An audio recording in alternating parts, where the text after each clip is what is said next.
آپ صلی اللہ علیہ وسلم نے فرمایا امک پوری کائنات میں سب سے میٹھے انداز سے اگر تم نے بات کرنی ہے تو سب سے زیادہ رائٹ یہ کس کا ہے؟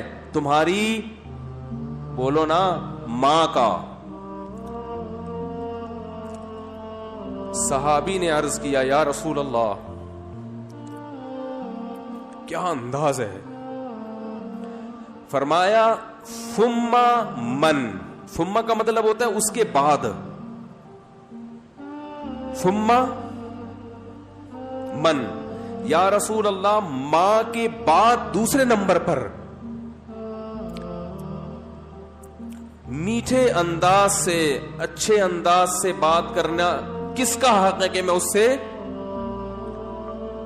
اچھے انداز سے بات کروں؟ ماں کے بعد، ماں کا تو پتہ چل گیا، دوسرے نمبر پہ جو میں سب سے بہترین اور مٹھاس کے ساتھ بات کرنی ہے، اخلاق میں ایکسیلنسی پیدا کرنی ہے، ماں کے بعد دوسرے نمبر پہ کون ہے وہ؟ تو آپ صلی اللہ علیہ وسلم نے کیا جواب دیا؟ فرمایا امک، ماں کے بعد دوسرا نمبر بھی کس کا ہے؟ بولو بھائی، کیا عجیب انداز ہے۔ حالانکہ یہ عام عرف کے مطابق جواب سوال کے مطابق، بولو بھائی، نہیں ہے۔ مجھ سے اگر کوئی پوچھے کہ سب سے بڑا حق کس کا، میں کہوں ماں کا، وہ کہ اس کے بعد کس کا، تو میں کہوں ماں کا، وہ کہے گا میں اس کے بعد کا پوچھ رہا ہوں، اس کا تھوڑی پوچھ رہا ہوں۔ تو یہ سرسری نگاہ سے دیکھا جائے تو یہ بلاغت والا کلام نہیں ہے، یہ غلط کلام ہے اگر سرسری نگاہ سے دیکھا جائے، کیونکہ ہم پوچھ رہے ہیں کہ اس کے بعد، ماں تو پتہ چل گیا، ماں کے بعد اس کے علاوہ بتائیں آپ، لیکن نبی دوبارہ کس کا نام لے رہے ہیں؟ یہ سرسری نظر میں یہ کلام بلیغ نہیں ہے، لیکن حقیقت میں یہ بلاغت کے اعلی معیار پہ پہنچا ہوا کلام ہے، کیونکہ بات کو دل میں اتارنے کا اس سے بہتر طریقہ نہیں ہو سکتا تھا کہ ماں کے بعد دوسرا نمبر بھی کس کا ہے؟ ماں کا۔ اس کا مطلب کیا ہے کہ ماں کے بعد اگر تم یہ سمجھتے ہو کہ کسی سے بہت ہی میٹھے انداز میں بات کرنی ہے تو یہ حق دوبارہ ماں کو دے دو۔ دوبارہ کس کو دے دو؟ صحابی نے پھر پوچھا یا رسول اللہ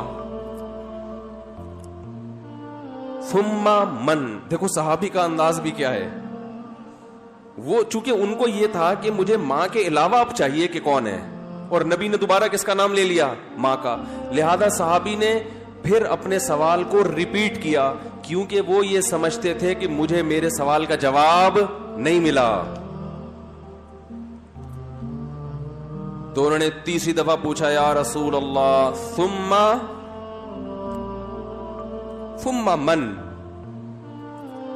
یا رسول اللہ تیسرے نمبر پہ کون ہے؟ تو آپ صلی اللہ علیہ وسلم نے فرمایا امک، تیسرے پہ بھی کون ہے؟ بولو بھائی، یہ ہے ویمن رائٹس۔ یہ کیا ہے؟ یہ جو بے شرم لوگ حقوق نسواں اور عورتوں کے حقوق کے نام پہ الو بنا رہے ہیں نا، ان کی باتوں میں مت آیا کرو۔ ان کا مقصد صرف عورت کو کپڑوں سے آزاد کرنا ہے اور مرد کی دسترس سے آزاد کر کے مرد کے مقابلے میں لا کے مرد کا دشمن بنانا، تاکہ مرد عورت سے محبت کرنا چھوڑ دے، اس کا حق دینا چھوڑ دے۔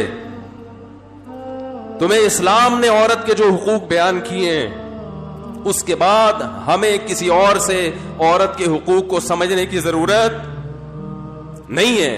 ہمیں کسی لبرل سے، کسی حکومت سے، کسی ویمن رائٹ سے، کسی سے ہمیں سمجھنے کی ضرورت نہیں ہے۔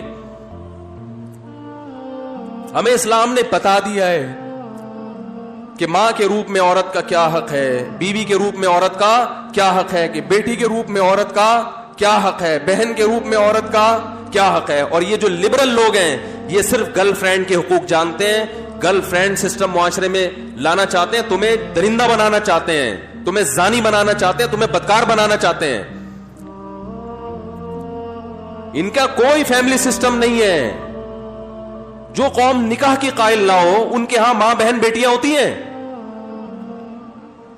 ماں بہن بیٹی, بھابھی چچی خالہ ممانی مامی پھپھی, یہ رشتے تو شادی بیاہ کے نتیجے میں وجود میں آتے ہیں. اولاد ہوتی ہے تو یہ رشتے وجود میں آتے ہیں. پھر ان رشتوں کا پاس رکھنے کا حکم دیا گیا ہے. جن قوموں میں ہر رشتے ہی نہیں ہے تم ان سے سیکھ رہے ہو کہ عورت کے حقوق ہمیں بتاؤ. تو آپ صلی اللہ علیہ وسلم نے کیا فرمایا؟ تیسرے نمبر پہ کس کا حق ہے؟ بولو بھائی, ماں کا. پھر صحابی نے پوچھا ثم من. اس کے صحابی بھی پوچھتے جا رہے ہیں, دیکھو رک نہیں رہے, کیونکہ ان کے سوال کا جواب مل نہیں رہا کہ یا رسول اللہ آپ ماں کا تذکرہ ختم کریں گے تو پتہ چلے گا کہ ماں کے بعد کس کا حق ہے. تو آپ صلی اللہ علیہ وسلم نے ارشاد فرمایا ثم